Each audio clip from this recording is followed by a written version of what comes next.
Heroes, आज के मेरे चीफ गेस्ट्स, होनहार स्कॉलरशिप के विनर्स, मेरे बेटियां और बेटे, अस्सलाम वालेकुम। आज तो मुझे लगता है आप सब ने मुझे रुलाने का पूरा प्रोग्राम बनाया हुआ था।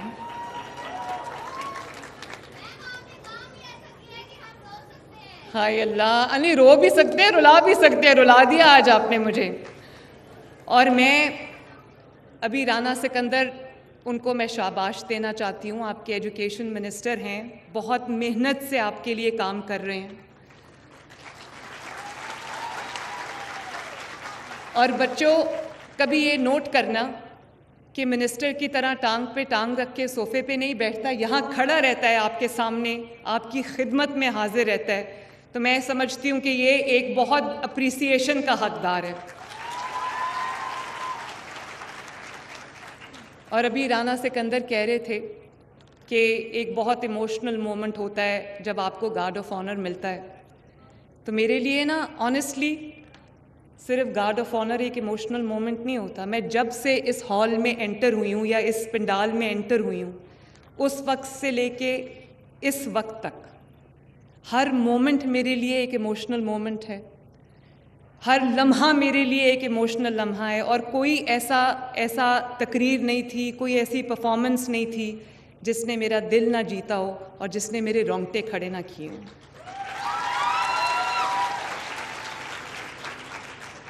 और सबसे इमोशनल मोमेंट पता है क्या था आज मेरे लिए?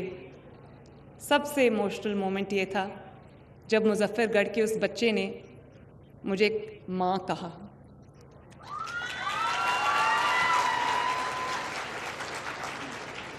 और आप जानते हो ना माँ और बच्चे का रिश्ता क्या होता है? जानते हो ना? मेरी तो माँ नहीं है, लेकिन अल्लाह ताला करे कि सबकी जिनकी माएँ हैं अल्लाह ताला उनको सलामत रखे। तो आपने माँ, मैं ख़ुद बच्चों को जाके कहती हूँ कि मुझे लगता है कि मैं सिर्फ चीफ़ मिनिस्टर नहीं हूँ आपकी, मैं चीफ़ मिनिस्टर से ज़्यादा आपकी माँ हूँ और आपके लिए माँ की तरह सोचती हूँ। लेकिन आज जब मैं यहाँ आई तो मेरे कहने से पहले बच्चों ने ख़ुद मुझे माँ का दर्जा दे दिया। और माँ का दर्जा देने के साथ साथ, क्योंकि माँ और बच्चे का रिश्ता कभी, हर दुनिया का रिश्ता टूट सकता है, माँ और बच्चे का रिश्ता कभी नहीं टूटेगा।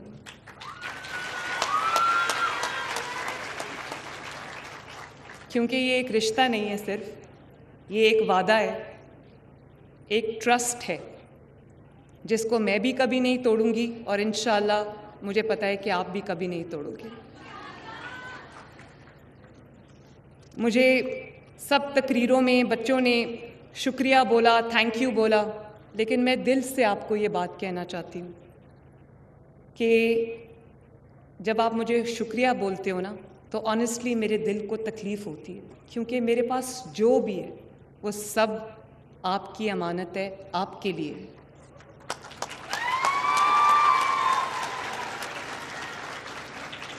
और ये वो स्कॉलरशिप है जो मैंने आपको नहीं दिया, ये वो स्कॉलरशिप है जो आपने अपनी मेहनत के साथ, दिन रात की मेहनत के साथ, अपनी कमिटमेंट के साथ, अपनी एलिजिबिलिटी के साथ आपने ये अर्न किया है। ये मैंने आपको नहीं दिया, ये आपका हक था जो आज आप यहाँ से लेके जा रहे हैं।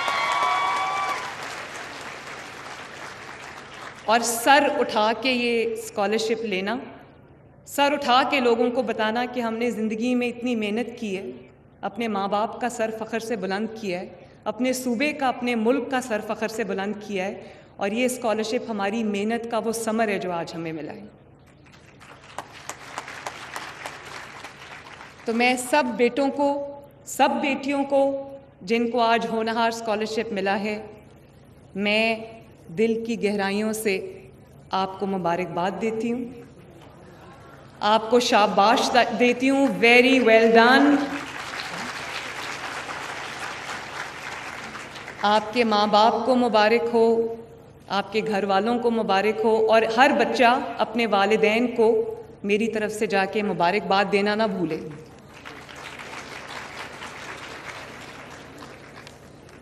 ये पाकिस्तान की तारीख़ का सबसे बड़ा स्कॉलरशिप प्रोग्राम है जिसके अंदर अभी 30,000 बच्चों को पूरे पंजाब में विदाउट डिस्क्रिमिनेशन के, वो लाहौर का है, बहावलपुर का है, राजनपुर का है, पिंडी का है, कहीं का भी अगर वो बच्चा है और वो मेरिट पे पूरा उतरता है तो उसको ये स्कॉलरशिप मिला है। और कोई बच्चा यहाँ खड़ा होकर मुझे ये नहीं कह सकता कि ये स्कॉलरशिप किसी एक बच्चे को भी मेरिट की वायलेशन पे मिला है। इसलिए मैं आज आपके सामने भी सुरखरू हूँ और अल्लाह ताला के सामने भी सुरखरू हूँ। और कोई बच्चा मुझे हाथ उठा के ये बता दे कि उसके मेरिट के अलावा कभी उससे कोई सवाल पूछा गया कि आपकी पॉलिटिकल एफिलिएशन क्या है? कभी किसी ने पूछा आपसे? आपको ये आपकी तालीमी काबिलियत को देखते हुए, आपकी मेहनत को देखते हुए ये आपको स्कॉलरशिप मिला है। और मैंने एक हकीर सी अदना सी कोशिश की है कि आपके वालिदैन जो दिन रात मेहनत करके आपके लिए एक अच्छी ज़िंदगी, एक बेहतर ज़िंदगी बनाने की कोशिश कर रहे हैं, मैं थोड़ा सा उनका बोझ बांट लूँ। और मैं आपको आज ये भी कहना चाहती हूँ, ये 72 बिलियन का प्रोग्राम है, लेकिन ये एक 172 बिलियन का प्रोग्राम भी हो तो ये भी कम है आपके लिए। और मुझे इस बात की खुशी है कि 60% ये स्कॉलरशिप जो है वो लड़कियों ने जीता है, माशाल्लाह। देखो हमारी जो बेटियां हैं, हमारी इस मिट्टी की जो बेटियां हैं, उनके अंदर कितनी कैपेबिलिटी है, वो कितनी लायक हैं, कितनी ज़बरदस्त है, माशाल्लाह। अच्छा, मुझे ये बताओ कि ख्वाजा फरीद यूनिवर्सिटी के कितने बच्चे यहाँ बैठे हैं? इस्लामिया यूनिवर्सिटी बहावलपुर, ओहो, Sadiq college, Cholistan university of veterinary and animal sciences, very nice, Sheikh Zayed medical college, Quaid-e Azam medical college और HED कॉलेजेस के बच्चे कहाँ बैठे हैं? Very nice. ये वो स्कॉलरशिप है जिसमें सिर्फ पब्लिक सेक्टर या गवर्नमेंट सेक्टर की यूनिवर्सिटीज़ और कॉलेजेस में बच्चों को स्कॉलरशिप नहीं मिल रही, बल्कि टॉप जितनी भी प्राइवेट यूनिवर्सिटीज़ हैं, कॉलेजेस हैं, उसमें भी हमने, चाहे वो लम्स हो, चाहे वो फास्ट हो, नस्ट हो, गुलाम इसाक खान इंस्टीट्यूट हो, कोई भी मेडिकल कॉलेजेस हैं, टॉप के प्राइवेट कॉलेजेस हैं, उसमें भी ये स्कॉलरशिप्स गए हैं, माशाल्लाह। और जहाँ मैं जाती हूँ, मैंने ये प्रोग्राम मेरे दिल के इतना करीब है, मैं बिल्कुल सच सच अपने दिल की बात आपसे कर रही हूँ। ये प्रोग्राम मेरे दिल के इतना करीब है कि मैंने पूरा मंथ ऑफ जनवरी का जो महीना है, मैंने पूरा का पूरा स्टूडेंट स्कॉलरशिप्स के लिए डेडिकेट किया है। हर रोज़ मैं कभी किसी शहर में होती हूँ, कभी किसी शहर में होती हूँ, मैं ऑफिस नहीं जा पा रही, क्योंकि ये भी हो सकता था कि आपके कॉलेजेस में बैठे बैठे आपको स्कॉलरशिप मिल जाती, चेक मिल जाता, लेकिन मैं सिर्फ इतना नहीं चाहती थी। मैं ये चाहती थी कि मैं आपसे ख़ुद जाके मिलूं, आपको देखूं, ये चमकते दमकते चेहरे में देखूं अपनी आंखों से, ताकि मुझे स्टिमुलस मिले कि मैंने इन बच्चों के लिए और क्या क्या करना है। और जितनी मोहब्बत मुझे आज यहाँ से मिली है, मुझे राना सिकंदर रात को वीडियोस भेज रहे थे और बता रहे थे बच्चे बड़े एक्साइटेड हैं, तो मुझे रात को खुशी से नींद नहीं आ रही थी। मैं कह रही थी कब सुबह हो और मैं कब जाऊँ बहावलपुर और बच्चों से मिलूँ। जब मैं एंटर हुई तो एक बच्ची ने मुझे ये बहावलपुर की चादर पहनाई, फिर अभी चुनरी, यस, और अभी जब मैं इधर खड़ी थी तो एक बच्ची ने मुझे ये मेरे कपड़ों से मैचिंग एक ब्रेसलेट पहनाया और एक और जिसके ऊपर मरियम लिखा हुआ है, और मुझे एक ये की चेन दिया जिस पे M लिखा हुआ है। तो ये मोहब्बतें मैं आज यहाँ से समेट के जा रही हूँ और बहुत खुश होकर यहाँ से जा रही हूँ। मैं चंद बातें आपसे करना चाहती हूँ और वो बहुत गौर से सुनना, बल्कि मुझे अब ये कहने की ज़रूरत ही नहीं कि वो गौर से सुनना, क्योंकि मैंने पिछली अपनी जो होनहार की स्कॉलरशिप्स की जो तकरीब थी, मैंने वो बातें वो जो की, मुझे नहीं पता था कि बहावलपुर डिवीज़न के बच्चे इतने गौर से मेरी बात सुन रहे हैं।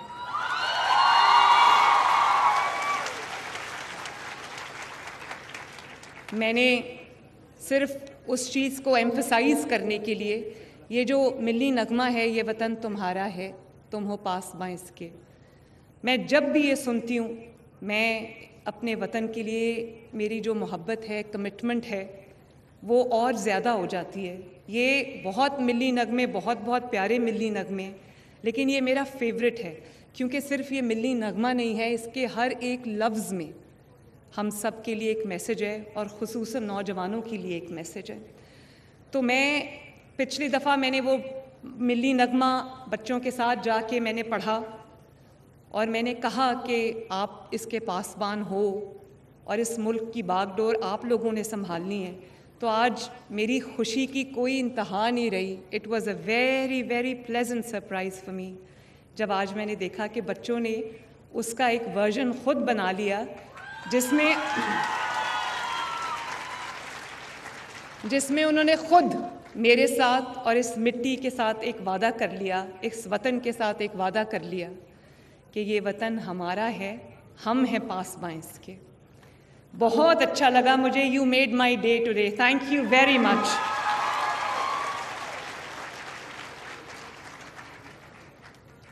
और हाँ, मैं अभी लेती हूँ सेल्फीज। मैं अभी सुनती हूँ आपकी बात, पहले मैं अपनी बात कर लूँ आपसे, फिर मैं ज़रूर सुनती हूँ आपकी बात। हाँ, मैं अभी आपकी बात सुनती हूँ, मैं आपकी बातें सुनने आई हूँ यहाँ पे। तो उन्होंने कहा कि हम, ये वतन हमारा है, हम हैं पासबां इसके।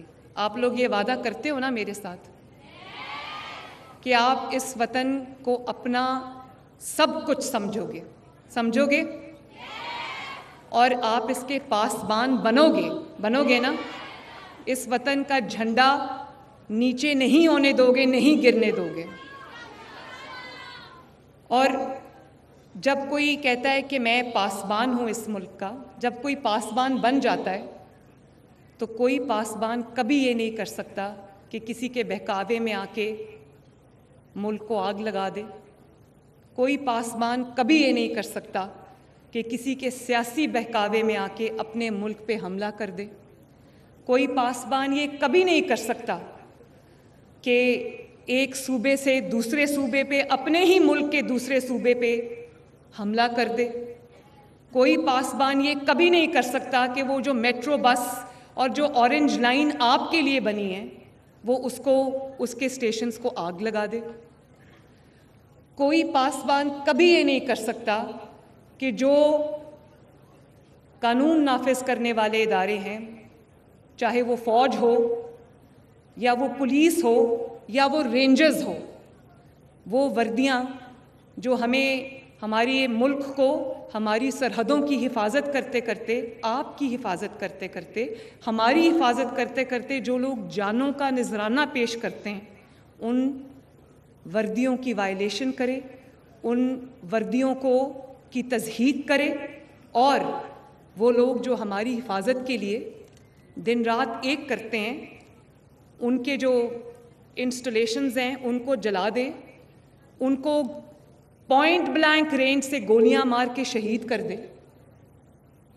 ये जो पुलिस है, जो रेंजर्स है, जो फ़ौज है, ये हमारे अपने लोग हैं जो हमारी हिफाजत के लिए जाने देते हैं। मैंने अपनी आँखों से वो मंज़र देखा है जब मैं ख़बर पूछने गई ज़ख्मी पुलिस वालों की, ज़ख्मी रेंजर्स की, जब खैबर पख्तूनख्वा से के वज़ीर आला ने हम पे हमला किया तो उसमें कुछ पुलिस वाले शहीद हो गए, कुछ की आंखें ज़ाया हो गईं, कुछ की टांगें ज़ाया हो गईं, कुछ के बाजू ज़ाया हो गए।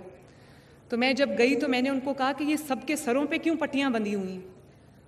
तो उन्होंने कहा कि सब के लाइन में लेटे हुए थे, सब पुलिस के जो जवान हैं, रेंजर्स के जो जवान हैं। तो मैंने कहा इनकी सरों पे क्या हुआ है? यहाँ तक पट्टियाँ बंधी हुई थी। तो उन्होंने कहा कि कीलों वाले डंडे मार मार के उनकी खोपड़ियाँ तोड़ी हुई हैं, उनके स्कल फ्रैक्चर किए हुए हैं। पुलिस में लाख कमी हो सकती है, लेकिन जब आपको कभी कोई मुश्किल दरपेश आती है तो आप, पुलिस ही आपकी मदद के लिए आती है। मैं ये नहीं कहती पुलिस 100% बहुत अच्छा काम कर रही है, मैं भी अभी 100% सेटिस्फाइड नहीं हूँ, लेकिन कहीं पे कोई लॉ एंड ऑर्डर का मसला हो जाता है तो पुलिस ही आपकी मदद के लिए आती है। ये वही जवान हैं जो हमारे लिए अपनी जानें देते हैं, ये वही फ़ौजी हैं जो सरहदों पे हमारे लिए अपनी जानें देते हैं। तो मैं तो माँ हूँ, मैं तो कभी अपने बच्चों को ये नहीं कह सकती कि बाहर निकलो और घेराव करो और जला दो और लोगों को आवाज़ें कसो, ख़वातीन को आवाज़ें कसो। मेरे बच्चों, ये मैं आपको कभी नहीं कह सकती और ना कभी कहूँगी और ना आपने ये कभी करना है। अल्लाह ताला ने आपको अकल दी है, अल्लाह ताला ने आपको समझ दी है, अब तो आपने पासबान होने का एक वादा भी कर लिया है, तो कभी किसी की बातों में आपने नहीं आना और आपकी रेड लाइन पाकिस्तान होनी चाहिए। अगर अल्लाह ना करे कि कभी मैं आपको कुछ ऐसा कहूँ या कोई आपको ऐसा कहे, अगर कोई चीज़ आपके वतन अज़ीज़ से, पाकिस्तान के इंटरेस्ट से क्लैश करती है, वो आप वहीं पर रेड लाइन खींच दो अपनी, उस लकीर को कभी क्रॉस नहीं करना।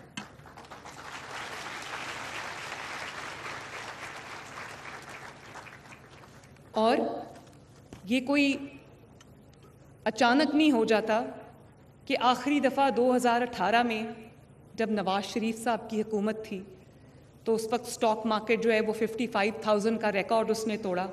आज फिर नवाज़ शरीफ साहब की मुस्लिम लीग नून की हुकूमत है, 1,18,000 पे स्टॉक मार्केट चली गई। लास्ट नवाज़ शरीफ साहब की हुकूमत थी जब महंगाई सिंगल डिजिट में थी। आज नवाज़ शरीफ साहब की हुकूमत है और 38% से महंगाई 4 और 5% पे आई है।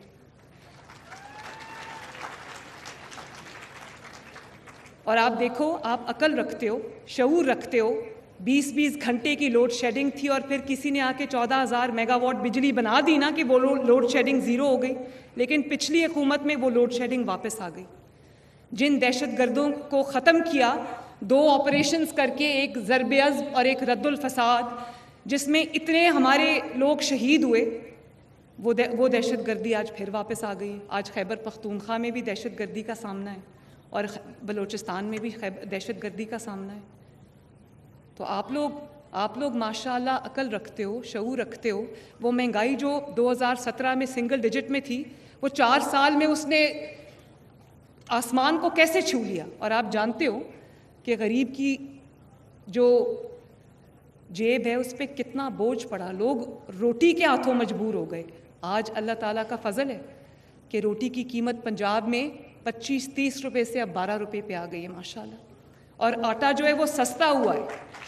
और ये भी मैं आपको बताऊं कि मेरी रोज़ की ये कोशिश होती है कि आटा और रोटी जो है या सब्जियां जो है वो महंगी ना होने पाएँ, उसके लिए मैं सर तोड़ कोशिश करती हूँ, क्योंकि मैं ये समझती हूँ कि अगर 2 वक्त की रोटी कोई पेट भर के खा लेगा तो कम से कम सुकून की नींद सोएगा। तो ये अपने आप नहीं हो जाता बच्चों, ये कोई करता है तो होता है। मेरे लिए बहुत आसान है आज अपने मुंह पे ऐसे मैं हाथ फेर के कहूँगी मैं छोड़ूंगी नहीं। मैं इन कामों में लग गई तो ये स्कॉलरशिप्स कौन देगा आपको?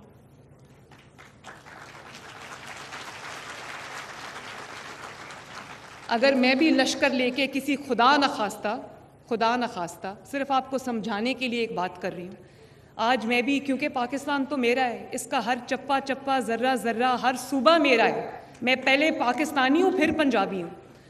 तो अगर आज मैं भी ये कहूँ कि मैं लश्कर तैयार करके तो मैं किसी दूसरे सूबे पे खुदा न खास्ता हमला कर दूँ, तो फिर आपके लिए लैपटॉप्स कौन लेके आएगा? आपके लिए अपना घर, अपनी छत की तामीर कौन करेगा? अगर मैं भी मुंह पे हाथ फेर के कहूँ कि मैं तुम्हारा एसी उतरवा दूंगी, तुम्हारा हीटर उतरवा दूंगी, तुम्हारा पंखा बंद करा दूंगी, तो फिर आपके गली और मोहल्लों की सफाई कौन कराएगा?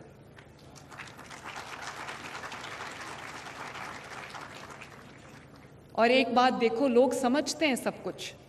उनको कहा कि सिविल नाफरमानी कर दो और कहा IMF को कहा कि पाकिस्तान को पैसा ना देना। मैं तो ये कभी नहीं कर सकती, चाहे मेरे दुश्मन की हुकूमत हो, मेरे मुखालिफ की हुकूमत हो, वो मुझे जेल में क्या कहीं भी डाल दे, मैं अपने वतन के लिए बुरा नहीं सोच सकती। मैं फिर भी, मेरे हाथ अपने वतन के लिए उठेंगे।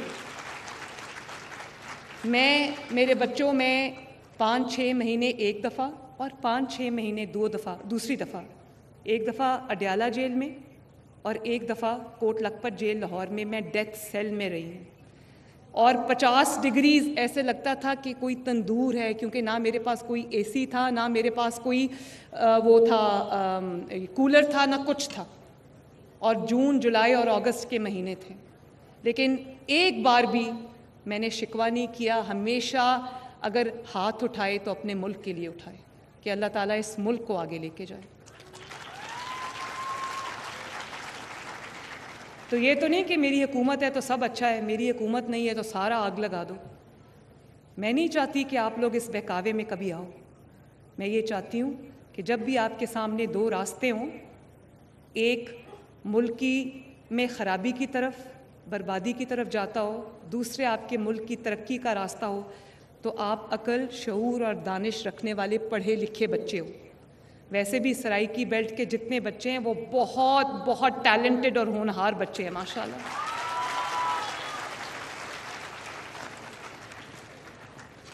तो मैं ये समझती हूँ कि लोग कहते हैं नैरेटिव बनाना बड़ा, एक बयानिया बनाना बड़ा, भाई ये बयानिया बनाना कि वो चोर है, वो चोर है, उसको उसकी पगड़ी उछाल दो, उस पर इल्ज़ाम लगा दो, वहाँ पर पुलिस वालों को गोली मार दो, उनको शहीद कर दो, आग लगा दो, हमला कर दो। ये क्या बयानिया होता है?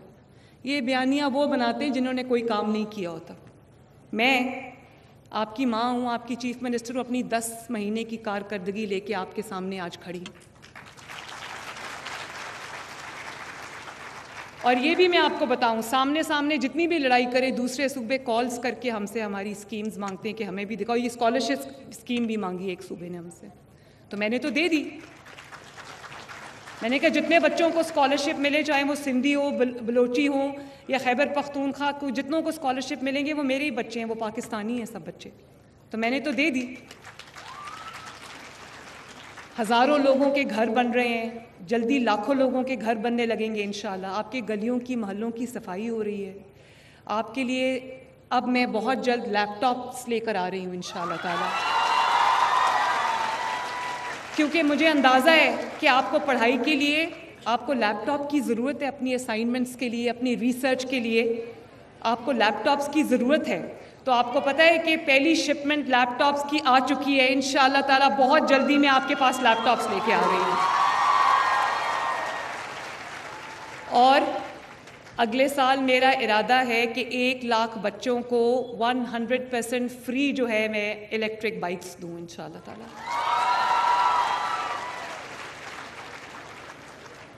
और 27 इलेक्ट्रिक बसेस कल कराची पोर्ट पे पहुंच गई हैं, बहुत जल्दी पंजाब में आ जाएंगी। 500 बसेस का ऑर्डर चला गया हुआ है, वो बन रही हैं माशाल्लाह।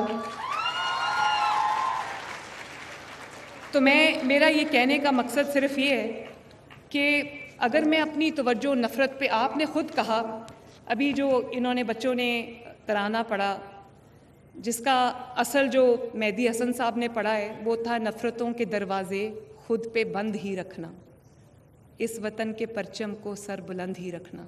तो उन बच्चों ने कहा, मैं रिपीट कर देती हूँ, मैंने बड़े गौर से सुना है, उन बच्चों ने कहा कि नफ़रतों के दरवाज़े खुद पे बंद ही रखेंगे। कोई माँ आपको ये नहीं कह सकती, आपकी चाहे वो सगी माँ हो या ये माँ सामने खड़ी है या वालिद हो, कोई नहीं कहेगा कि अपने दिल में नफ़रत पालो। वो यही कहेंगे, क्योंकि नफ़रत इंसान को तबाह और बर्बाद कर देती है। तो नफ़रतों के दरवाज़े हम खुद पे बंद रखेंगे और इस वतन के परचम को सर बुलंद रखेंगे इंशाअल्लाह।